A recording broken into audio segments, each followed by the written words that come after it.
You're listening to this episode on Spotify, Apple Podcasts, or YouTube. Hit that subscribe button and leave us a comment. It would greatly benefit the show.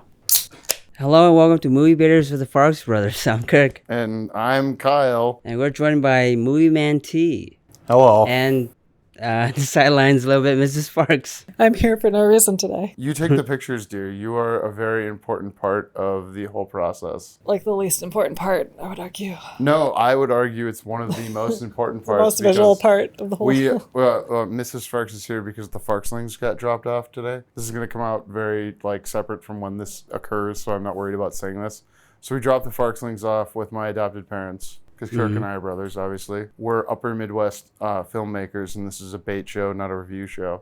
So we got rid of the kids. And long story short, usually Mrs. Farx would be like, I'm making sure the kids are going to bed when we're recording these, but that's not the case today. I'm coming from a concert from the same band that Taylor, MovieManT, and I met through. All right, we are talking about Eddington today. This is the non-spoiler segment. Where do you want to start? Is this a Western? Nah, I wouldn't qualify as a Western. He thought he was making a Western. MovieManT is wearing a cowboy hat. That's very good, and I like it. Wait, so did you think it was a Western? I think it's a Western. Mrs. Farx, are you willing to tell the hat story? I'll tell an abridged version of the hat story. So we were recently on vacation with my sister's in-laws, and so my in-laws. Yeah. My in-laws squared. And they're like, we're gonna get hats, and so I'm thinking like baseball caps, like a $15 baseball cap. And so we go in this fancy hat store, and it turns out they're straw hats, not baseball hats. And so I'm like, well, I'm not really a straw hat person, but I kind of saw one. I'm like, all right, I kind of like this one. It's, it's fine. I might wear this. And when would you wear a straw hat, Mrs. Farx? Like to the beach or, in a sunny situation, maybe a concert. But the price tag was $175, and I'm like, no, I can't ask, I'm not going to expect anyone to buy this for me. So long story short is I did not get a hat, but some other people did. They were fancy straw hats. And then you add ribbons and accessories and charms and other things to the hat, which I don't even know how much extra that was. I didn't see, but yeah. So it wasn't just a hat. It was like you added things to it. MovieManT, tell us about when you got your hat. Bought it last year for Twisters. You bought it for Twisters? Yeah. Nice. Where'd you buy it? Boot Barn in Burnsville. Boot Barn. Not the one at Mall of America. Free ad for Boot Barn. Buy ad space. This episode's going to explode since Eddington did $4.5 million this weekend. What? This is his bad. Second worst opening, or this is his worst opening? A24 didn't do a great job promoting it. Okay, so why do you think it's a Western? See how I did the whole thing with the hat? Everyone specifically said they didn't think it was, so... No, it's a Western because the cell phones are guns. Ooh! What? So they have shootouts in the street. They're essentially different people using their weapon of choice, a cell phone instead of a gun. And there were cowboy hats. Yeah, but he's also a sheriff, so obviously they would have cowboy hats. Yeah, and they're in the American West. And they're they're in the American West. They have showdowns in the street town, the town streets. Eddington.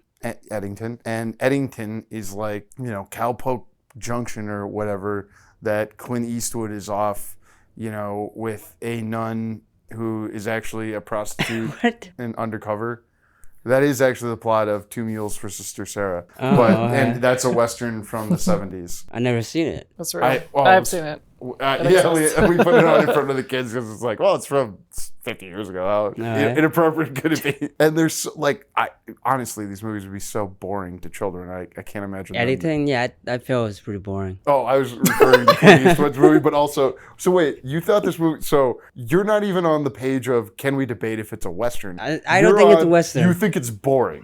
Make your argument for why it's boring and not a Western, please, sir. Overstuffed. There's so much going on. The movie doesn't know what it wants to be. Name 3 things going on. Name the top 3 things going on. Black Lives Matter in the movie. Black Lives Matter is not one of the main things going on. It happens in the movie. It is depicted in the movie. Because America is happening to Eddington, and then Eddington happens to America in the movie. The sheriff is running for mayor. That's 2. That's a top line one. That's one of the top ones. That's 1 or 2 for sure. Taylor, excuse me. Oh, a third one? MovieManT, do you agree so far with sheriff running for mayor as one of the top 3 things going on in this movie, Eddington. When I went into it, that seemed like a main plot point, but once you find the end of the movie, that seems to be more of a subplot if you think about it.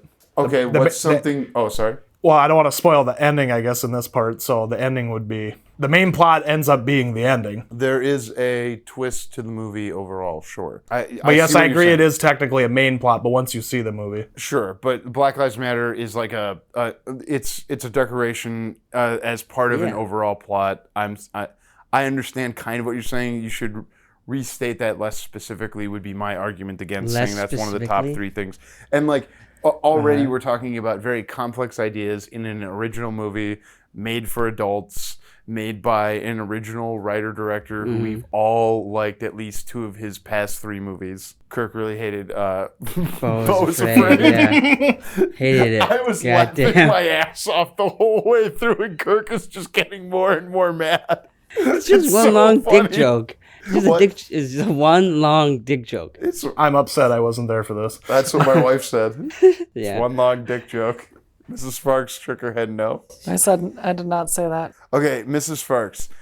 Ari Aster. He is a writer-director. You bought me Midsommar because I'm a weird person to buy gifts for my birthday. What is this correct? Am I describing? Yeah, that's correct. And what did you think of Midsommar and Hereditary as like someone who is not of this sicko we love Ari Aster group that MovieManT and Kirkland Farx are in? It's disturbing at best. Disturbing at best.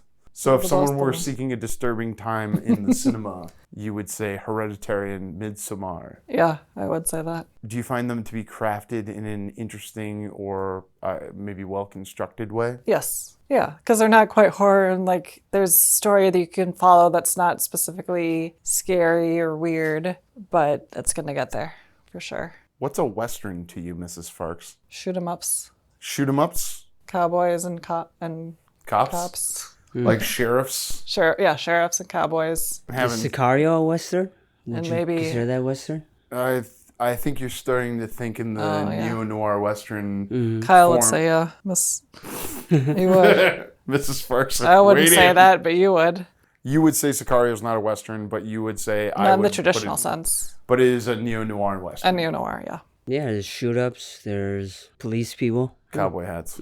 Cowboy hats. There's a cowboy hat. It's a Western. So, okay. What do you think this movie is we're talking about? Since you're like coming in as blind as possible. I have no freaking idea. So I looked it up on my phone and I like have a somewhat idea. Like it's a New Mexico desert, like one Hispanic, one not Hispanic. It's Joker. It's Joaquin Phoenix Joker as a Republican. Well, I would argue right-coded person living with his mother-in-law, who is the lady from the Penguin TV show, which you liked despite yourself. And Emma Stone turns in her most muted performance on purpose after doing Poor Things and The Curse. So those are both wild examples and wild performances. I'm saying that she's very understated in this, and I feel as though she's doing it because she understands the Coen brothers' nature of it. And like, do the Coen brothers make Westerns? Is Fargo a Western in a sense? No. Yeah. Wait, so okay. Yeah, Mrs. Farx, see, now we can get, we're having like a Mexican standoff on what a Western is, and that's why I wanted Mrs. Farx to stay in for this segment. So yeah, Fargo is a Western. Why? There's like a stranger essentially comes to town, stirs up trouble. You're describing a heist movie. Yeah, sure, or a Western. I see it as how many bad Midwestern accents can we get in one movie, and it's a Midwestern, but make it funny. Yes, Midwestern, but make it funny and light, despite there being like a murder and like wood chippers and, you know, not to spoil Fargo, but how do you weigh into you have to call him MovieManT. Oh, MovieManT. You can cut that part out. Apologies. Is Fargo a Western to you? I didn't expect it to divide Mrs. Farx and Kirkland, but it has Western elements, yeah. Oh, it's Dojo. Okay. Sure. Is this movie to New Mexico what Fargo is to Minnesota, even though Fargo is in North Dakota? No, because I found Fargo a lot more interesting than Eddington. Eddington was not interesting. So it had too many things going on. Yeah. And too much information is negative to you? I'm looking for density in story, so I'm confused. Do you think there was a lot of story in Eddington? I believe that someone trying to make a genre movie that when I reconstruct it after seeing it in my mind, after listening to them talk about it, as I've listened to Ari now on two different shows, The Big Picture and Indie, I can't remember the one. He sees himself as a genre filmmaker. He saw himself as making a Western, so even though it initially did not strike me as a Western, and I learned it through other people on mostly the internet being like, I thought I was going to a Western and I didn't like this because it was... I was wondering if you saw that. I saw that on the AMC group page. Well, you mean the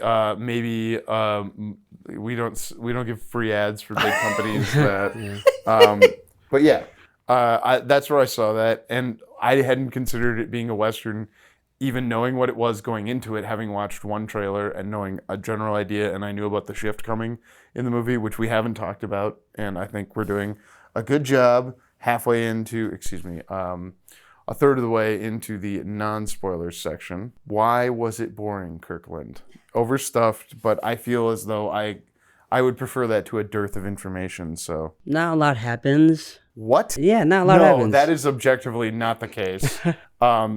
We can't say why, but like, come on. How do we want to have an argument about whether Ari should stick to horror? I think you should, definitely stick to horror. So you didn't, because you hated his surrealist comedy. It's not absurdist, it's surrealist. No, I wasn't as unnerved watching Eddington as the other movies he's made, because it felt really straightforward, and the characters weren't that big and worldly. You thought the characters of Eddington were not as worldly and big as, say, Toni Collette's character in Hereditary, which we may or may not have on in the background on mute because it's Ari's first movie, and we all love Ari, and we, like Sean, would... I'm sorry. You hated half of Ari Aster's movies. Yeah. How many movies has he made? 4? 4 feature films. He was a commercial guy before this, and he has admitted to having a Coen Brothers influence, so I'm trying to give him his flowers because I think this movie will, if one could open their heart to the idea of cell phones replacing guns in a movie that is a Western. But they also use guns in the movie, so they're not replacing it. Yes, they do, and we'll be vague here and, intimate that this is an R-rated movie, but like there is both forms. we got both kinds of music. We do country and Western. MovieManT, what were your big baits that you wanted to come in here with as I look over the agenda again? Do you think, we'll probably come back to this, but do you think he's better as a character supporting actor or a lead? But I guess we won't know until Fantastic Four this weekend. Pedro? Yeah. Mrs. Farx, you saw The Materialists. You didn't care for Pedro's character, who has a very interesting twist in The Materialists. We're not going to say it. We're in the non-spoiler section for Eddington, and the people who might like Eddington might also like The Materialists, so I'm going to be decorous. Do you feel Pedro Pascal works better as a lead or supporting character in cinema? I'd say a lead. I don't have a good argument as to why, but I know he's been a lead in several things, several shows more so, and I think that is probably how he shines better. He shines better as a lead. MovieManT, do you have an argument for why he works better in supporting? I was trying to think which movies he actually leads in besides shows. Well, this movie he's not a lead in. Most distinctly, Pedro Pascal is... Kirkland, would you agree that it's fair to say Pedro Pascal is not the lead of this movie? No, he's definitely not, no. He's not in it that long. And yeah, so one of the arguments for having him as a supporting character and why it works for this movie versus like why it works as a rule going forward as proposed by MovieManT is that the overexposure of Pedro Pascal from Materialists to Fantastic Four First Steps, coming out this next week from when we're recording this. Sorry to date the bait. Hashtag date the bait. I'm going to share that hashtag when I share this if I remember it to. If I didn't and you saw a social media post, please comment and tell me I forget things. Do you have an argument one way or another of Pedro Pascal, side character, or main character energy, and or why it works in just this specific movie, Eddington, which you have said is not a Western and is too long, too much information, and that means it's boring. Quote unquote, Kirkland Farx. Sorry. Well, he isn't in this movie that long, so I feel like they didn't use him that well. So you don't think Pedro Pascal was used well in the movie? Yeah, I don't think so. Without spoiling it, yeah. Yeah. And I'll appreciate that. I'm going to read one of the specific things suggested by Taylor in our chat prior to this pre-production giveaway. Did Joe do the right thing to make us empathize with him, or are we just liking Joaquin, is how I interpret the first one you sent? Do you want to restate it, since I think I read it wrong? Well, I was asking if you were talking, if that's what you were referring to as empathizing with him, if he did the right thing. Here's a different way of talking about this so that it's not. Do you think this movie is well balanced in terms of hitting the right and the left? I will say that Ben Farx specifically said, coming out of it while you gather your thoughts, was that he thought the movie hit one target directly and all others not as directly. And that one target he thought it hit directly was college students protesting, college activists, college-age activists. He thought it hit that target directly and others. This is not my opinion. This is the opinion of auxiliary Farx brother, Ben Farx. So do you think the movie was even-handed? MovieManT, Kirkland Farx? I think so.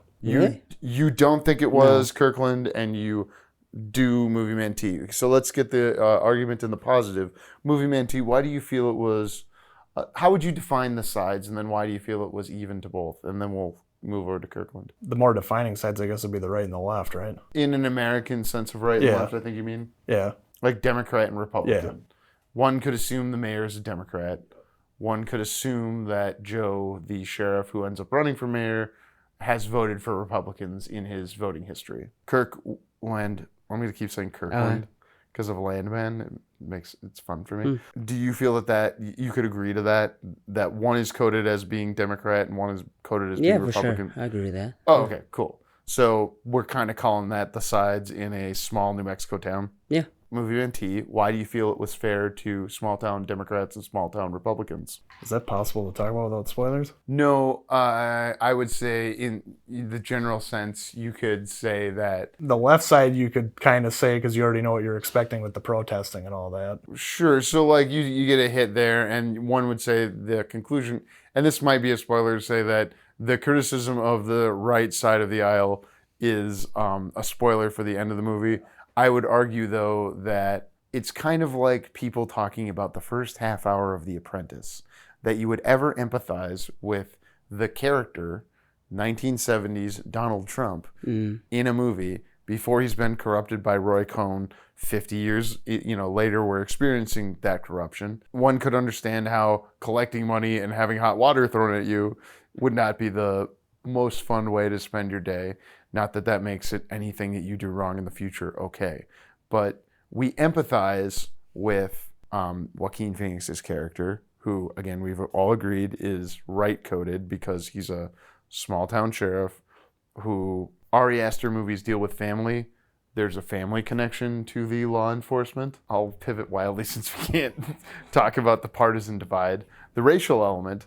There's a clear racial element. Would we all agree on that? Yeah. Okay. Is that well handled, or is that balanced in terms of criticizing maybe both sides and how they view the racial divide, if you will? I felt like it wasn't handled that well. Maybe because it's isolated and one character is that your reasoning? And it would be silly to like turn to MovieManT and go, hey, why do you feel they handled the racial conversation? That was so the one policeman who, and I barely remember Joaquin Phoenix's or Pedro Pascal's characters' names. Could you tell them to me? Ted? Joe and Ted. Joe and Ted. The most like just whatever 3-letter names. Ted. You like how Joaquin went from Bo to Joe? Bo to Joe.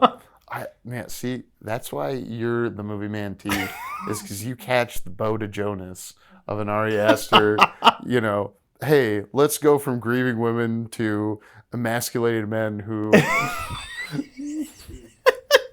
Do you not like that? No, I don't see that though. That's exactly what he was confronted with and agreed to, is that Midsommar and Hereditary center around grieving women, and Beau is Afraid and Eddington center around emasculated men who don't know how to deal with their place in this world. Yeah, okay, I agree with that. Yeah. Makes a lot of sense. I win that bait!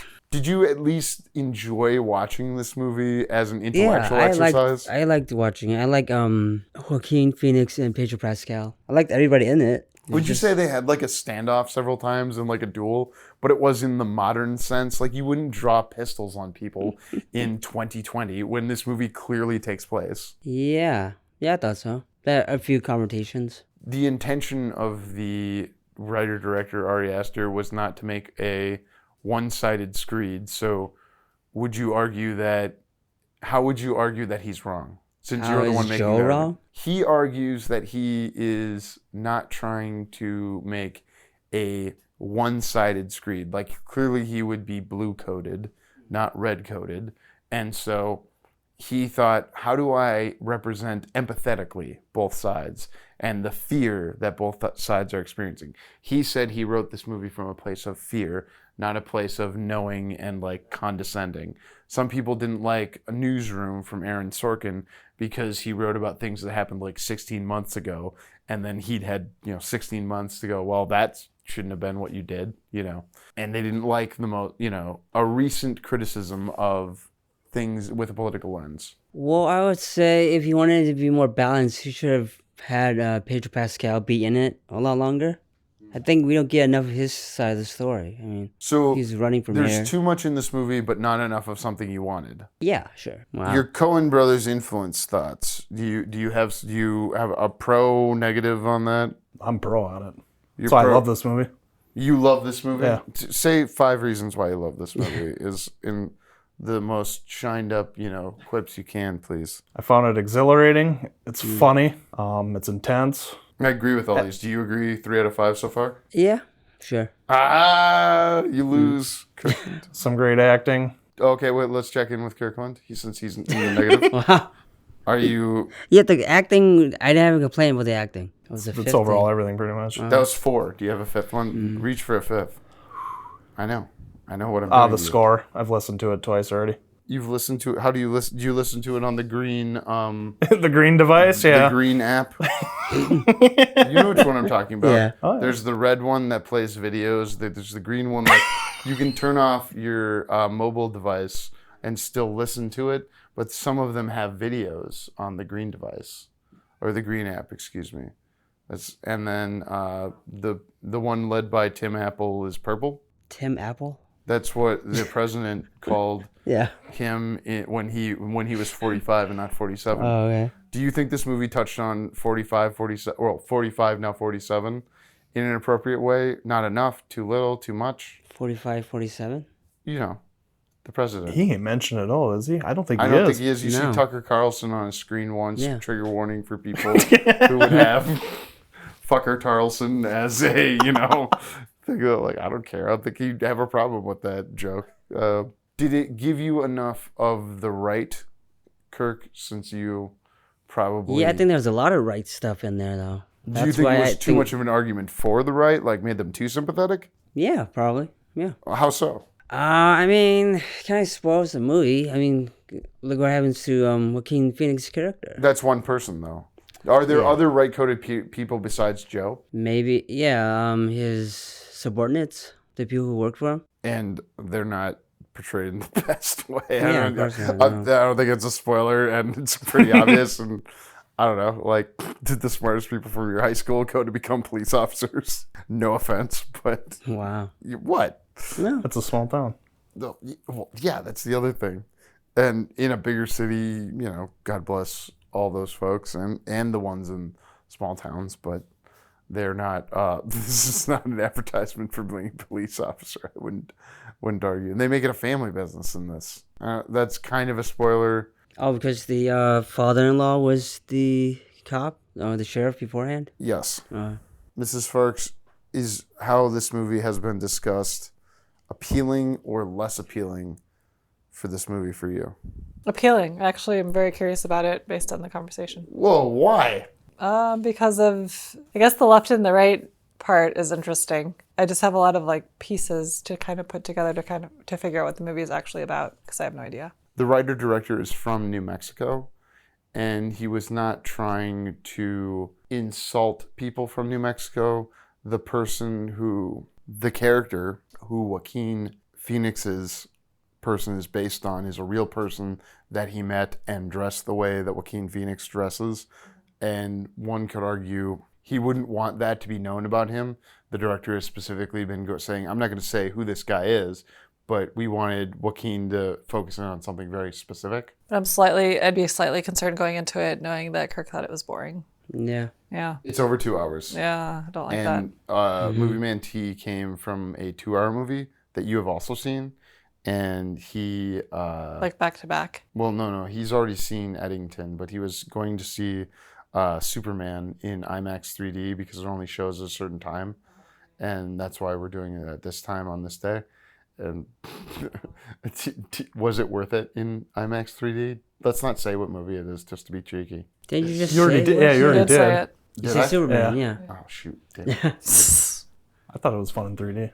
Why? Well, you've seen it, right? What Yeah, movie I've seen isn't it fun in twice. 3D? Well, yeah, the action stuff and stuff's pretty cool in 3D. Even the jail or whatever the world they Oh, go into. the jail that you see in the trailer? Sure. Yes. Mrs. Farx did not love... well, actually, this is a good for the end of Eddington since we're probably not going to do Superman for a while. Mrs. Farx, I would like to mansplain what you said and then have you correct me. You said, I believe, and just to demonstrate that I was listening, you didn't like the movie as much when you first saw it, Superman 2025. But since watching children's properties about Superman and crypto, such as 2022's DC Super Pets and the 1990s Superman animated, it helped you contextualize Superman to where you liked it more? Yeah, because I really don't know the backstory, and then seeing bits and pieces from those other shows and movies, I was like, okay, that made more sense. And also, I just found out my uncle had died, so I was like not in the mood to watch a movie. Yes. R.I.P. Nando.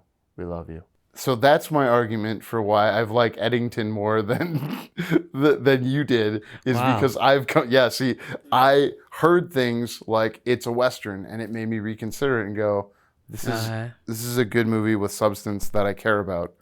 And I would argue people should go see it. Would you argue people shouldn't go see it? No, people should see it. I mean, it only made $4.5 million this weekend, so definitely go see it and help Aster make another movie. Yeah. Do you think it was funny?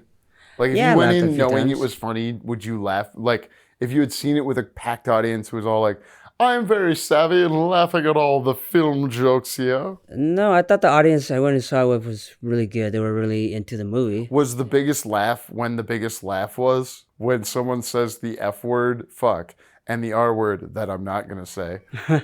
Yeah, I think That was when the a big biggest yeah. laugh was. Doesn't spoil anything. I was shocked Same to here. learn from like a much larger podcast than us that is the universal opinion, is that because I thought that was unique to my audience. I was like, uh-oh, am I in Matt Walsh's documentary or something? Jeez. The Matt Walsh documentary has a banger song. Oh, I'm sorry. I can't remember what it... Oh, yeah, that's right. Anyways. So I didn't hate Eddington. well, I think that's a great place to end the non-spoiler segment. No, you don't. Yeah, why not? You want to keep going? No. So we can hop into spoilers and dissect this movie a little bit more. Thank you for listening. For more JK Productions, find us on Instagram at JK Productions Team and on Facebook, JK Productions MN.